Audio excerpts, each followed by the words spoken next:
One of my all-time favorite books is Thinking Fast and Slow by Daniel Kahneman. The reason I enjoy that book is that as my background is in statistics.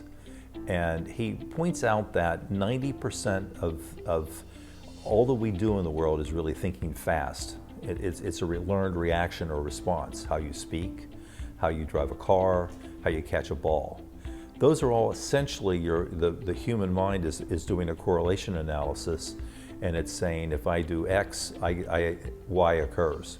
It's something that there are actions every day that you take that you really don't think about. They just occur naturally with regard to that.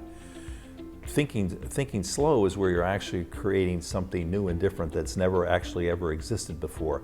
It's a very, very small portion of our actual activities deal with thinking slow.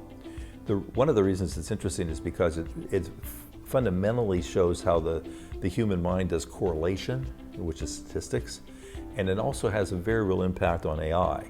In other words, the functions that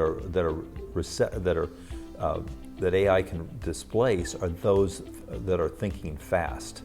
And there's quite a few, quite frankly, it's going to have a very large societal impact, because quite a few jobs, even though you think they're highly professional jobs, are really thinking fast. Now, one good example is a radiologist. In this day and age, we don't need radiologists. The actual machines that we have can actually do the job faster, better, cheaper. They actually cost more because you have to dummy them down so the radiologist can actually read it. So you're going to see a lot of things change. Airline pilots, you're not,